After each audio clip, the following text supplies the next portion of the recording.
So this is going to be a full lecture video talking about the derivatives of trig functions. So we're going to be talking about all of these derivative rules here. And we're going to go through a handful of examples working through, just again, different examples dealing with the derivatives of trig functions. So let's go ahead and get started.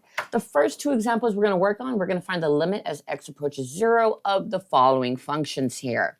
So in looking at the limit as x approaches 0 of sine 4x over x, the rule that we're going to be using for this one is going to be this one right over here that says the limit as x approaches 0 of sine x over x is equal to a 1. So what we're going to try and do is we're going to try and get this sine 4x over x in the same form as this, right? It almost is. We have sine x over x. We have sine 4x over x. So we're going to try and figure out how do we get that in that form there, which is going to take just a little bit of algebra in order for us to do that here. So what we're going to do, the first thing that we're going to do is notice that with sine x over x, you want this x to be the same as this x, right? So like if x was 2 theta, right, you would also want this to be 2 theta, right? If x was a 4x, you would want this to be a 4x as well. So you want these to be the same. All right, so I currently have a 4x and an x, which are not the same thing. So the first thing that I am going to do is I'm actually going to multiply the numerator and denominator by a 4.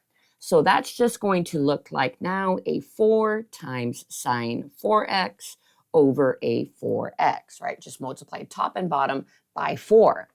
Now, the fact that I now have 4 sine x over 4x. Notice I now have 4x here. That's exactly what I need in order to use this rule here. According to that rule, all right, so we're going to say first, let t is equal to 4x. We're going to do a substitution here. We're going to say that 4x is t, just so that we can rewrite this 4 sine t over t, right? Since we're saying that 4x is equal to a t, this is now 4 sine t over t, just like that. Now, we can do that substitution because when we find the limit of this, right, when we find the limit, if we were to plug in 0 here for this 4x, right, if you plug in 0 there, this is going to be 0, right? Whereas if you plug in a 0 for a t here, right, that will also still be 0, right? 0 into this is still 0. 0 into this one here would still be 0. So because the limit would be 0 regardless which one of these we use, they're interchangeable. We can sub 4x for t, since essentially the work is going to get us the same thing. That now does mean that we have the proper form here. We have sine t over t. That's exactly what we need. So now, according to definition, we can now say that this part here is equal to a 1, which now makes this 4 times 1, which is just a 4. So the limit as x approaches 0 of this function here is a 4. Now, if we do the same thing over here, the limit as x approaches 0 of sine 3x over sine 5x.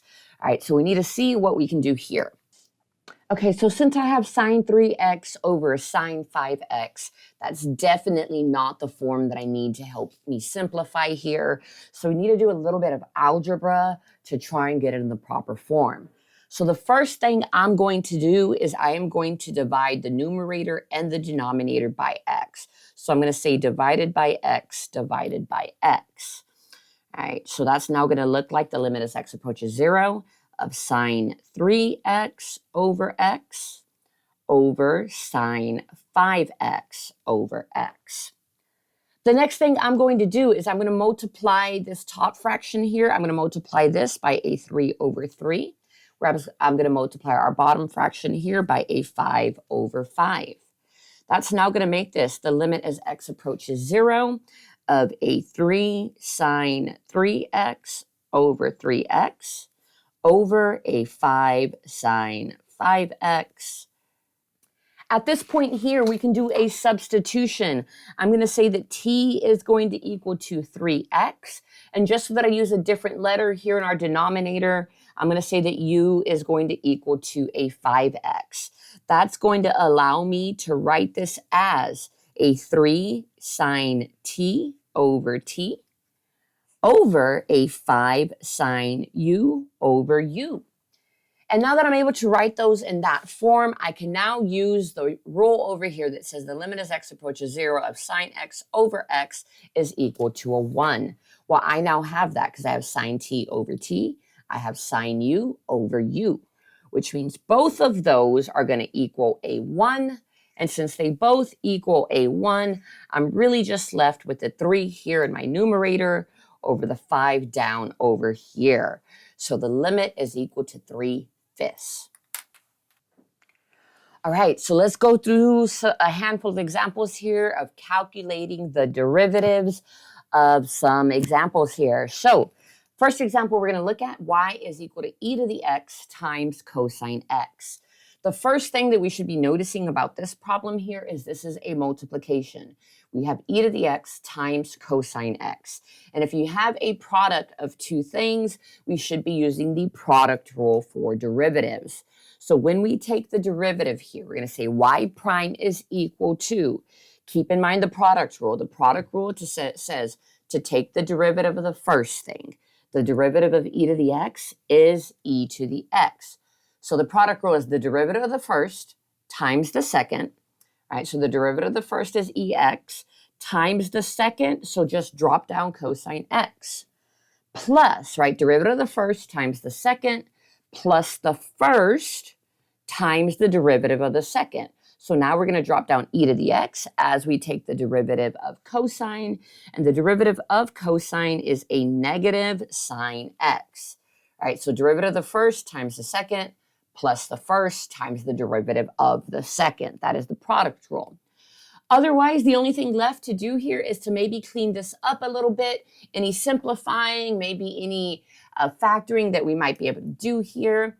The only thing I do notice that we can do here is we do have an e to the x in each one of our terms. So we can factor that out as the GCF. So we're going to say that y prime is equal to, let's factor out e to the x to the front.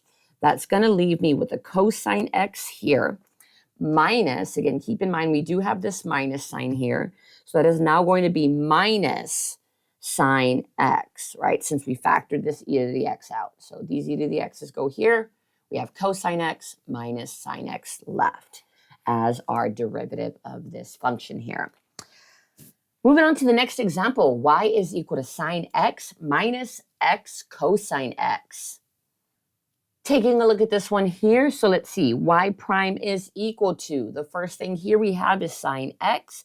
Well, the derivative of sine x is cosine x minus. Now over here, we're going to take the derivative of x times cosine x. Again, this is a multiplication, so we are using the product rule. So I'm going to put this in parentheses here. Again, the derivative of the first, which is a 1. So the derivative of the first times the second. The derivative of the first is a 1 times the second just makes that cosine x. Plus the first, which is x, times the derivative of the second. And the derivative of the second is a negative sine x there. Cleaning this up just a little bit here, let's see. I actually have cosine x. This is minus a cosine x. Keep in mind this negative here makes that a positive x sine x.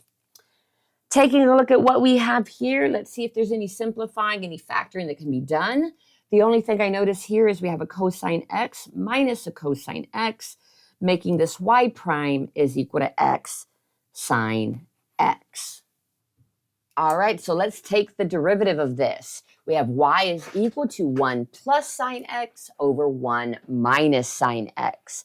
So when taking a look at this one here, so this one here is given to us in a fractional form. And if it's given to us in a fractional form, typically we do want to use the quotient rule for derivatives. The quotient rule looks like the following. So it's the bottom times the derivative of the top minus the top times the derivative of the bottom over the bottom squared. All right, so that's going to start with the bottom here. So that's just 1 minus sine x times the derivative of the top. So the derivative of the numerator, or the derivative of any number is 0, so that's going to disappear. And the derivative of sine x is cosine x. So it's just the bottom times the derivative of the top, minus the top, which is 1 plus sine x, times the derivative of the bottom. If we take the derivative of the bottom, well, again, the derivative of any number is 0. And when we take the derivative of negative sine x, we get negative cosine x. All over the denominator squared is how the rule works. Now clean up here. So cleaning this up, so we do want to multiply this out, right? So multiplying out that numerator, 1 times cosine is cosine x, minus sine x, cosine x. All right, distribute the 1, or distribute cosine x. 1 times cosine x, negative sine x times cosine x. Before I drop this right-hand side down, again, do keep in mind we have this minus. So I'm going to multiply this first so I don't get my negatives messed up here.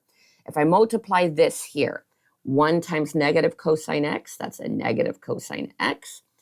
And then here we have a negative sine x, cosine x when we multiply this bit together. But again, don't forget that we had the minus in front of it. So this is actually, when I drop this down, this is going to be positive cosine x plus sine x cosine x, all over the denominator of 1 minus sine x squared. Noticing here what's going to simplify. We have a negative sine x cosine x, a positive sine x cosine x. I'm going to cancel those out. That is going to leave me with, I have a cosine x plus a cosine x. Well, cosine x plus cosine x is 2 cosine x over our denominator of 1 minus sine x squared. And that does represent the derivative here. So let's talk about how do we take the derivative of the following. So we have y is equal to secant x cosecant x. Now the first thing that I see about this example is that it's multiplication. We have secant x times secant x. And if you're dealing with a multiplication of two things, more than likely we are talking about the product rule for derivatives, right? We have a multiplication, that's a product. So we're going to use the product rule for derivatives, which says when we take the derivative, the product rule says, take the derivative of the first thing. The derivative of secant x, well, is secant x tangent x. So the product rule is derivative of the first times the second. So this is the derivative of the first times the second. So just drop down the second thing. So the derivative of the first plus the second plus the first, which is secant x, times the derivative of the second. So the derivative of cosecant x is negative cosecant x cotangent x. So just cleaning up my signs here, this is y prime is equal to secant x tangent x cosecant x minus secant x times cosecant x times cotangent x. So in order to clean this up and simplify this, what we're going to do after this point here is change everything to sines and cosines. So secant x is 1 over cosine x times tangent x, which is sine x over cosine x, times cosecant x, which is 1 over sine x. Drop down your minus sign and again do the same over here. Secant x is 1 over cosine x, cosecant x is 1 over sine x, and cotangent is cosine over sine. Look to see what could be simplified, because if we look at our first term over here, notice we have a sine x in our numerator that can cancel with the sine x in our denominator. That is going to leave nothing but a 1 in our numerator. Over, in our denominator, we have a cosine x times a cosine x. That would be cosine squared x. Drop down your minus sign. If we take a look at our second term over here, well, this cosine x cancels with this cosine x, leaving us with a 1 in our numerator and a sine x times a sine x, so that it is sine squared x. So here's what we're left with. Y prime is equal to 1 over cosine squared x minus 1 over sine squared x. We could use a variation of one of our Pythagorean identities here. where 1 over cosine squared x minus 1 over sine squared x, this is equal to, well, 1 over cosine squared x is actually equal to secant squared x, and 1 over sine squared x is actually equal to cosecant squared x. And that would represent our derivative. So our last example for this video is going to be this one here. We have h of x is equal to 5 minus 6x all raised to the 5th power. So we have an exponent here, right? So we have our base here raised to the 5th. So we are going to be using our power rule whenever we're taking the derivative of this. That means h prime of x. So if you remember your power rule, the power rule when you're taking the derivative of an exponent says to take that exponent, multiply it down over here to your coefficient. So for us, that's going to be 5 times a 1 that would be understood to be in front of here. 5 times that 1 is a 5. Drop down your base. Our base is a 5 minus 6x. And then you subtract 1 from your power there, which is a 4. So that's typically the power rule if you're just taking the derivative of like, if I had like 3x to the 6, right? So that's typically for just a regular exponent. You take the exponent, multiply it down to the coefficient. So here in this little mini example, it'd be 6 times 3, which is 18. Drop down your base, the x, and you subtract 1 from the exponent, which is a 5. And the derivative here would be 18x to the 5th. Now, the only difference for ours here is we don't just have a regular base of an x. We have 5 minus 6x. Now, when this happens, you have to use what is called the chain rule. The chain rule says if we're using the power rule here, again, you're going to use the power rule. Again, 5 times the 1, drop down the base, subtract 1 from the exponent. Then because our base is not just a regular base, the chain rule says we are now going to multiply by the derivative of that base here. So now we need to do times the derivative of the inside here. Well, the derivative of 5 is a 0. That goes away. The derivative of negative 6x would just be a negative 6. So it's the power rule just along with the multiplication of the inside here. So that's what the chain rule here is. So when we simplify this, h prime of x is now equal to, if you multiply your numbers, negative 6 times 5 is a negative 30, and then drop down the 5 minus 6x raised to the 4th. We'll do a lot more chain rule examples in a different video. For right now, this is just an introduction to it.